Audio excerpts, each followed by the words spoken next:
Hello বন্ধুরা, আমি Davy from Davis nail art. আজকে আমি একটা ভিডিও নিয়ে চলে এসেছি, যেখানে আমি আজকে দেখাবো যে কি করে ক্যাট আইস অ্যাপ্লাই করতে হয়। আমাদের কিছু বিগিনার কিছু বাচ্চা আছে যারা ক্যাট আইস অ্যাপ্লিকেশন করতে গিয়ে এমনভাবে ম্যাগনেটটাকে ইউজ করে যেখানে হচ্ছে তোমার ক্যাট আইসের যে এফেক্টটা থাকে, পার্টিকেলসগুলো সেগুলো পুরো ভ্যানিশ করে দেয়, সেগুলো দেখাই যায় না। তো আজকে আমি ওটাই দেখাবো যে কিভাবে ক্যাট আইস অ্যাপ্লাই করতে হয়, কিভাবে ম্যাগনেট ইউজ করতে হয়, কিভাবে ক্যাট আইস অ্যাপ্লিকেশন করতে হয়। ঠিক আছে, তো প্রথমেই তোমরা দেখতে পাচ্ছ আমি টিপসের ওপরে ভীষণ একটি পাতলা লেয়ারের প্রথমে একটি বেস কোট অ্যাপ্লাই করে নিচ্ছি। যদি তোমাদের মনে হয় যে সেটা ডার্ক করতে হবে, তো সেটা তুমি সেকেন্ড টাইম আবার সেটার উপরে একটা বেস কোটটা অ্যাপ্লাই করে নিতে পারো। কিন্তু প্রথমে যদি তুমি একটা থিক লেয়ার দিয়ে দাও, তো অনেক সময় কি হয়, আমাদের সেই বেস কোটের যে লেয়ারটা থাকে সেটা উঠে যাওয়ার চান্সেস থাকে। ঠিক আছে, যদি তুমি সেটাকে প্রথমে একবার পাতলা একটা থিন একটা লেয়ার দাও, সেটাকে 60 সেকেন্ড কিওর করো বা 70 সেকেন্ড কিওর করো, তারপর যদি আবার তুমি সেটার উপরে আরেকটা পাতলা লেয়ার দিয়ে আবার সেটাকে যদি কিওর করো, তাহলে সেটা লং লাস্টিং হয় আর জিনিসটা ডার্ক হয়, দেখতেও ভীষণ সুন্দর হয়, ফিনিশিংটাও খুব ভালো আসে। তো দেখতেই পাচ্ছ আমি এটাকে ডাবল কোটিং করে নিচ্ছি। ঠিক আছে, ডাবল কোটিং হয়ে গেছে আমার। তারপর আমি এখন দেখাবো যে কিভাবে ক্যাট আইস অ্যাপ্লাই করতে হয়। প্রথমে আমি দেখাবো যে বিগিনার্সরা যারা আছে, যারা ভুলটা করছে সেটা কোথায় করছে আর কিভাবে অ্যাপ্লাই করতে হয়।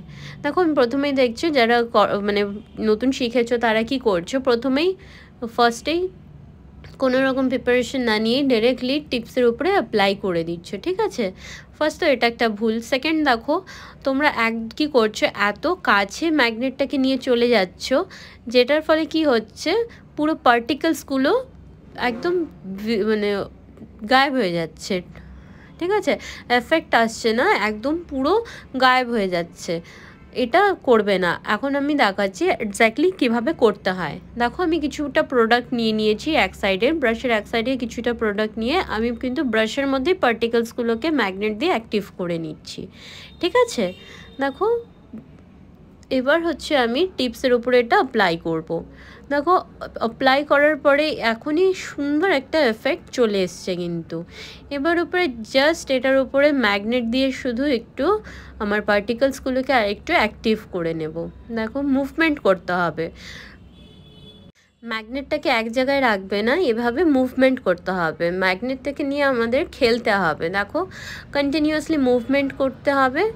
আর তোমার জিনিসটা দেখতে পাচ্ছ, 1.5 ফিঙ্গার গ্যাপ রেখে কিন্তু তোমাকে ম্যাগনেটটাকে অ্যাপ্লাই করতে হবে। ঠিক আছে, ম্যাগনেট এফেক্টটা তারপরেই তোমার আসবে।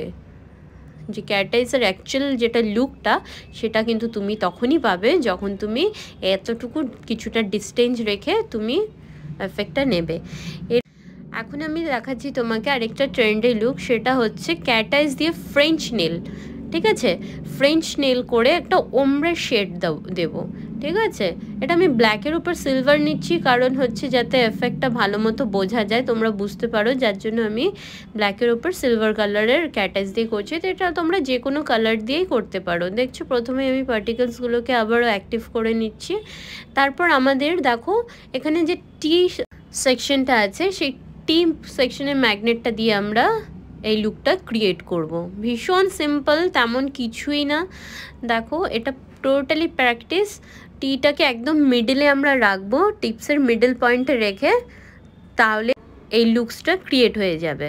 নেক্সট আমরা এটাকে কিওর করে নেওয়ার পরে দেখতে পাচ্ছ কি সুন্দর একটা এফেক্ট এসছে। দেখো, এটা হচ্ছে আমার ফুল টিপসের ওপরে ক্যাট আইসের এফেক্ট, আর এটা হলো আমার ফ্রেঞ্চের ওপর ক্যাট আইস এফেক্ট।